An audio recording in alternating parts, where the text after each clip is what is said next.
उदाहरण वाचा बघा. 6वं उदाहरण चालू आहे आपलं प्रश्नसंग्रह 3 मधलं प्रॉब्लेम सेट 3. एका अंकगणिती श्रेणीच्या 3ऱ्या व 8व्या पदाची बेरीज किती आहे? 7. 7व्या आणि 14व्या पदाची बेरीज आहे -3. तर 10वं पद काढा. कितवंही पद काढायचं असेल तरी आपल्यासाठी माहिती असणं गरजेचं आहे, ते म्हणजे ए आणि डी ची किंमत. ए म्हणजे पहिलं पद आणि डी म्हणजे सामान्य फरक. मग बघा टी एनचं सूत्र पाठ तुमचं. टी एन बरोबर ए अधिक एन वजा 1 गुणिले डी. आता आपण कितवं पद काढू? 3रं. मी तर एनची किंमत किती टाकायची? 3. ए जशाच्या तसा 3 वजा 1 गुणिले डी. T3 ए अधिक 3 वजा 1 किती झाले? 2 डी. हे तिसरं पद आलं. तसंच 8वं पद काढू आपण. T8 म्हणजे यांची किंमत याच्यात 8 टाकायची. ए अधिक 8 वजा 1 गुणिले डी. T8 बरोबर ए प्लस 7D. आता 3ऱ्या आणि 8व्या पदाची बेरीज दिली त्याने किती दिली बघा तिथं? 7. मग T3 plus T8 is equal to 7. T3 आहे आपल्याकडं ए अधिक 2D. T8 आहे ए अधिक 7D बरोबर 7. ए अधिक ए 2 आहे. 2D अधिक 7D. 2 आणि हा 7 किती झाला? 9D बरोबर किती झाला? 7. तर पुढची कंडिशन दिली बघा तिने. 7व्या व 14व्या पदाची बेरीज किती आहे? -3 ना. मग 7वं पद काढायचं वापस. हे सूत्र वापरायचं. T7 ए अधिक 7 वजा 1 गुणिले डी. T7 ए अधिक 7 1 गेला 6D. 14वं पद. मग तिथं यांची किंमत 14 टाकायची. ए अधिक 14 वजा 1 गुणिले डी. आता तो म्हणतो या दोघांची बेरीज किती पाहिजे? -3. करू मग आपण. T7 plus T14 is equal to किती यायला पाहिजे? -3. T7 माहिती आहे आपल्याला. ए अधिक 6D हे माहिती आहे. ए अधिक 13D बरोबर किती यायला पाहिजे बेरीज? -3. ए प्लस ए 2A 6 13 19D बरोबर -3. हे समीकरण मिळालं आपल्याला 2. या समीकरणाची आता सोडवावं लागेल. समीकरण 1 आणि 2 ते तुम्हाला आता बऱ्याच वेळेस झालं आहे. आपलं ही प्रोसिजर बऱ्याच वेळेस शिकवलं गेलं आहे तुम्हाला. झालं. मग आता 2A 2A कॅन्सल होऊ शकतो. त्यासाठी काय करू आपण? समीकरण 2 मधून समीकरण 1 वजा करू. मग समीकरण 2 वजा समीकरण 1 कसं येईल बघा. 2A अधिक 19D बरोबर -3. त्याच्यातून मायनस करायचं. 2A अधिक 9D बरोबर 7. वजाबाकी चिन्ह काय होतात? बदलतात. Plus minus cancel. 19D मधून 9D गेला किती येईल? 10D. समान चिन्हांची बेरीज होते. -3 वजा 7 वजा 10 येईल तो. D बरोबर -10 भागिले 10. D बरोबर -1. ही D ची किंमत आली.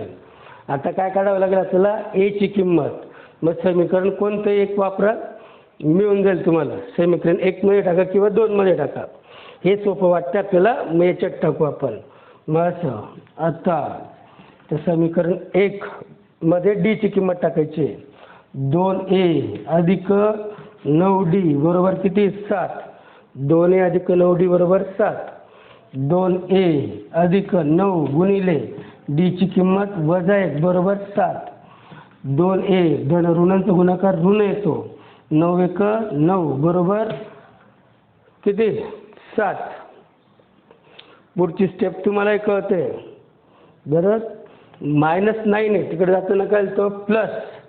So 2A is equal to 7 plus 9. So 2A is equal to किती आला? 16. 9 7 16. ए बरोबर 16 भागिले 2. ए बरोबर किती आला? 8. बघा आता आपल्याला ए ची पण किंमत माहिती पडली आणि डी ची पण. आता कितवं पद काढायचं आपल्याला? 10वं पद. मग पुन्हा हे सूत्र TN ए अधिक n वजा 1 गुणिले D. 10वं पद काढायचं. ए ची किंमत कळली तुम्हाला 8 प्लस 10 मायनस 1 इंटू D ची किंमत -1. दिसतंय का बघा? नाही दिसत आहे. जरा कॅमेरा फिरवतो मी. दिसलं बघा आता ना. मग 10वं पद T10 8 अधिक 10 मधून 1 गेला 9 वजा 1 गुणिले तो. पुढे काय कराल? सोपं आहे. 1 प्लस मायनसचा गुणाकार मायनस येईल. 8तून 9 गेला 1 मोठ्या संख्येत चिन्ह वजा 1. तर 10वं पद काय राहील त्यात? श्रेणीचं वजा 1 मायनस 1. पाहून घ्या व्यवस्थित. स्क्रीनशॉट काढून घ्या, लिहून टाका.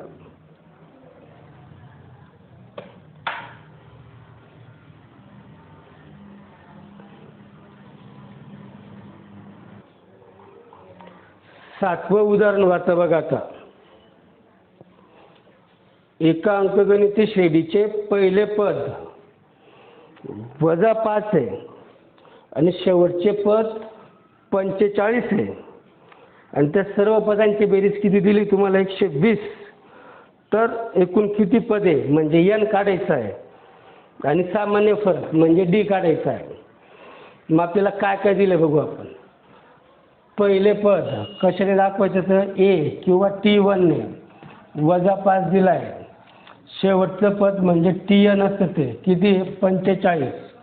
एकूण पदे म्हणजे n काढायचं आहे आणि D काढायचं आहे. मग तुम्हाला सूत्र दिलं बघा मी. SN n/2 T1 अधिक TN. सूत्र लिहून दिलं तुम्हाला, पुस्तकात पण दिलं आहे, तुम्ही पाहू शकता. याच्यावरून n निघेल बघा. SN म्हणजे एकूण पदांची बेरीज. एकूण पदांची बेरीज किती आहे? 120. पद नाही माहिती आपल्याला. (2) पहिलं पद माहिती आहे वजा 5. TN माहिती आहे 45. भागिले इकडे तर ना गुणिले होईल किंवा असं पण नाव दिलं तरी चालेल. 120 n/2 विरुद्ध चिन्ह वजा बाकी होते. 45 मधून 5 गेला किती? 40. भाग जातो. 2 1 2 2 2 4 20. 120 n गुणिले 20. n बरोबर 120 भागिले 20. ते n बरोबर भाग जातो तिथं. बोला 20चा पाढा सांगा. 20 120 असेल म्हणजे यांची किंमत किती आली? 6. आता आपल्याला काढायचं आहे D ची किंमत. मग पुन्हा एक त्यांचा फॉर्म्युला माहिती आपल्याला दुसरा. n/2 2a अधिक n वजा 1 गुणिले D. हेच सूत्र कावर वापरायचं? हे का बरं वापरायचं वापस? तर आपल्याला काय काढायचं आहे? सामान्य फरक म्हणजे D काढायचा आहे. SN माहिती आपल्याला किती? 120 बरोबर. n आता कळलं आपल्याला किती? 6/2 2 गुणिले A ची किंमत माहिती बघा वजा 5 अधिक n माहिती पडला. आता किती येतो? 6 वजा 1 गुणिले D माहिती नाही. 120 32 6 2 पंचे 10 वजा 10 येतो. प्लस मायनसचा गुणाकार मायनस येतो. प्लस 6 मधून 1 गेला 5 D. पुढे काय करू शकत नाही आपण. हा गुणिले इकडे तर न भागिले करावं लागेल. 120 भागिले 3 इकडं काय उरला? वजा 10 अधिक 5D. 3 आणि 120ला भाग जातो. 3 चौक 12 40 येईल. वजा 10 अधिक 5D. आपल्याला D काढायचा आहे. मग वजा 10 इकडे तर नका येतो प्लस येईल. So 5D is equal to 40 plus 10. So 5D is equal to 50. D is equal to 50 upon 5. That is equal to 10. 5 10 हे 50. D ची किंमत आली.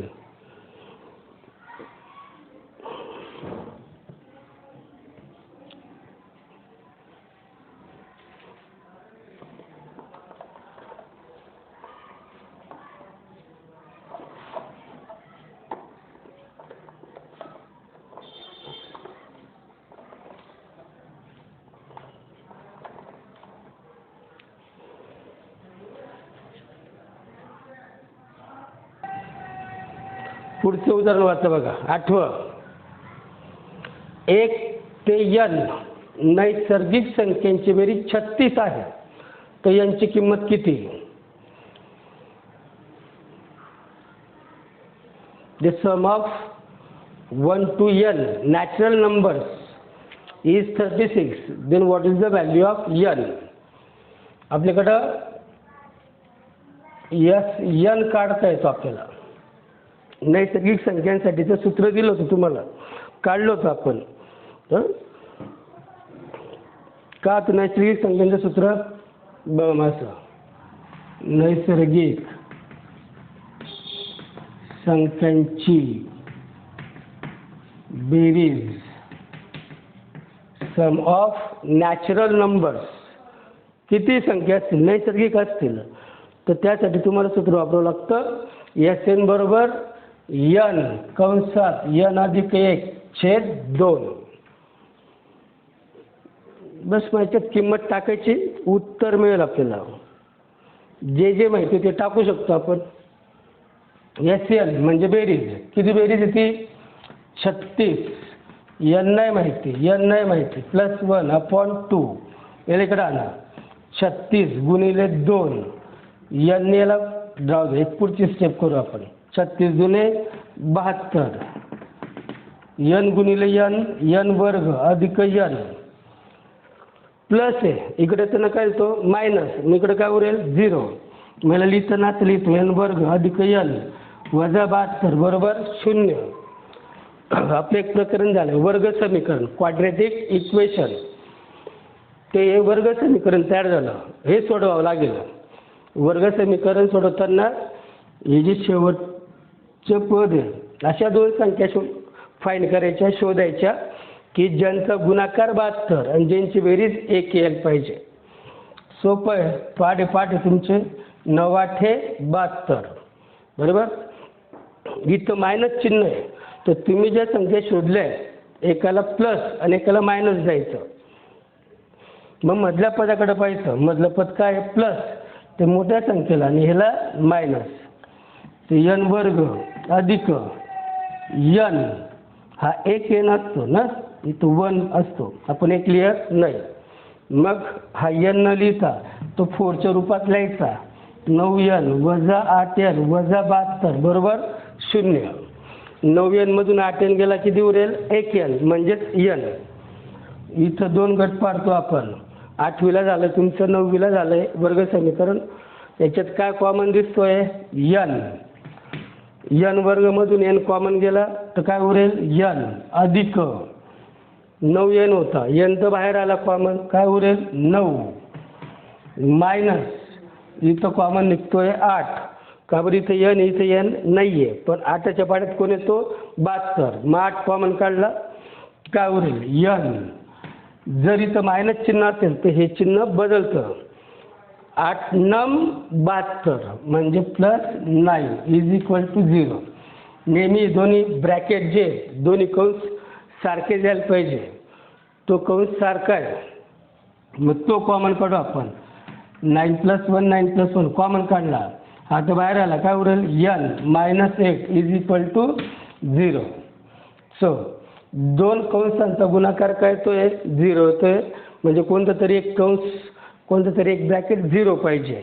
मग पुढची स्टेप आपण अशी करतो, n + 9 = 0 किंवा or n - 8 = 0. So n plus तिकडे जाताना काय येतो? मायनस, आणि हा प्लस होईल. पण तुम्हाला काय सांगितलं, या संख्या कशा आहे? नैसर्गिक आहे, नॅचरल आहेत. नैसर्गिक संख्या या एकापासून सुरुवात होतात. 1 2 3 4 सगळ्या धन असतात, पॉझिटिव्ह असतात. म्हणजे याचा अर्थ ही 9 जी मायनस आली ती नैसर्गिक संख्या नाही, ती घेता येणार नाही. म्हणून काय घ्यावं लागेल? n बरोबर 8. मग असं लिहावं लागेल, परंतु बट n इज कसं आहे? नैसर्गिक संख्या बिलॉंग्स टू म्हणायचं, इप्सिलॉन असतो. किंवा सरळ लिहा, n ही कोणती संख्या? नैसर्गिक संख्या. आणि n काय घेता येणार नाही मग? -9. कारण -9 जी ती नॅचरल नंबर नाही.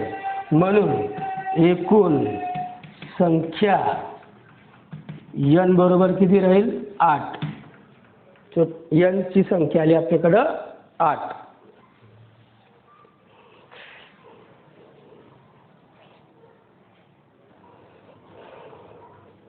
पुढचं उदाहरण बघा, समजतं का तुम्हाला?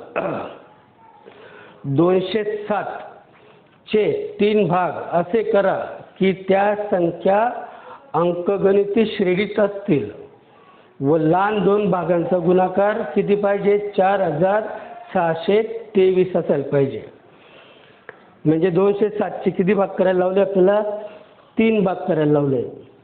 मग 3 भाग कसे पाहिजे? पण अंकगणिती श्रेणीत पाहिजे. मग असं समजा लेट ते 3 भाग असे असतील, ए वजा डी ए आणि ए अधिक डी. तुम्हाला मागं मी सांगितलं होतं की अंकगणिती श्रेणीचे 3 पद कसे असतात, 4 पद कसे असतात, 5 पद कसे असतात.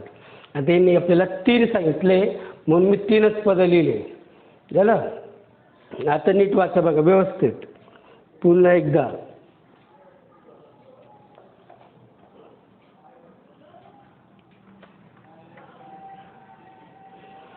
या सगळ्यांची 3 भाग केले आपण. 207 चे हे 3 भाग. पण तो काय म्हणतो, जर 3 भाग 207 चे हे तर त्या सगळ्यांची बेरीज किती यायला पाहिजे? 207. मग असं ए वजा डी ए अधिक डी ची एकूण बेरीज टोटल सम किती येईल? मग ती 207.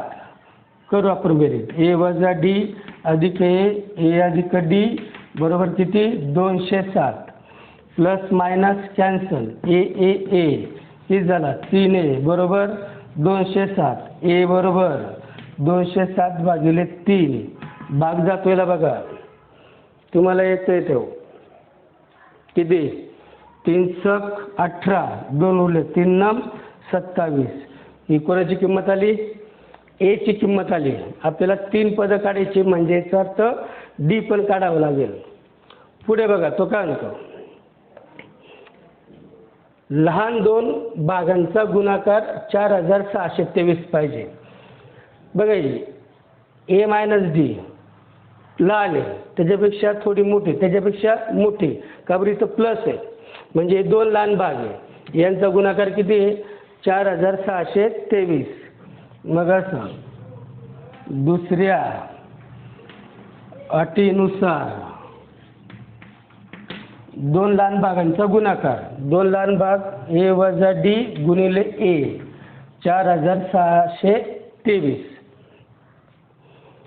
करून टाकू. मग आता काय इथं दिसते आपल्याला ए ची किंमत ऑलरेडी काढली आपण. 69 वजा डी गुणिले 69 4623. 69 वजा डी हा गुणिले इकडे तर नका तो भागिले 4623 भागिले 69.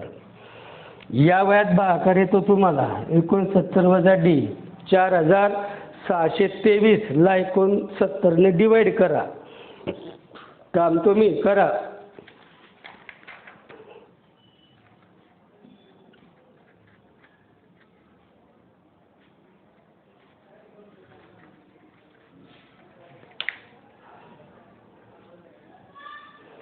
किती आलं? 67 येत असेल बघा. नाही तर मी सांगतो 69 गुणिले 67 करा. उत्तर किती येईल? 4623. झालं? मग आता वजा डी प्लस आहे इकडे तर न मायनस 67 वजा 69 वजा डी बरोबर 67 मधून 69 काढा. 2 उरता, मोठ्या संख्येत चिन्ह -2 minus minus plus D is equal to 2. ही डी ची किंमत आली. तुम्हाला सांगितलं तर 3 भाग कोणते म्हणजे आपल्याला 3 पदं काढायचे ते शेडीचे. काढून टाकू. मग आता सोपं आहे. 3 भाग असे येतील. पहिलं काय? ए वजा डी. ए ची किंमत माहिती तुम्हाला, किती काढली तुम्ही? 69 वजा डी ची किंमत 2 किती आला? 67 हां पुढचं ए तो ऑलरेडीच आपल्याकडे किती 69. आता ए अधिक डी, मग ए अधिक डी पुढचं पद हे पहिलं काढलं दुसरं तिसरं झालं 69. डीची किंमत किती 2. 69 आणि 2 किती झाले 70 71. तर 207 या संख्यांचे 3 भाग असे आले 67, 69 आणि 71. आपण काढलेले आन्सर बरोबर आहे का त्यासाठी कसं करावं लागेल हुशार पोरगा सांगेल. चौबाई सर याचे आपण 3 भाग केले होते ते काढले आपण, मग या सगळ्यांची बेरीज किती यायला पाहिजे 207. करून पाहू आपण बघा 67, 69, 71, 1 9 10, 10 7 17, चला 1 6 12, 12 7 19 आणि 1 20 किती आली 207.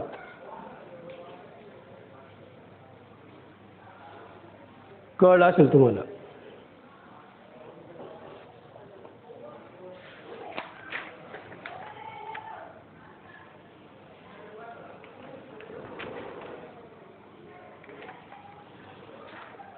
आता या प्रश्न संग्रहातले जे पुढचे गणित आहेत ते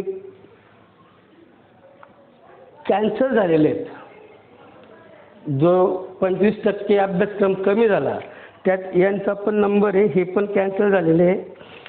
तर याच्यापैकी काही राहिलं असेल पुढचं तर ते आपलं जेव्हा क्लास चालू होईल साधारणतः सप्टेंबरमध्ये परवानगी मिळेल तेव्हा आपण मग डायरेक्ट क्लासमध्ये ते घेऊन टाकू. पण बहुतेक कट झालेले ते गणित. मग इथे एक प्रकरण संपेल. पुढच्या व्हिडिओमध्ये मी भूमिती चालू करणार आहे.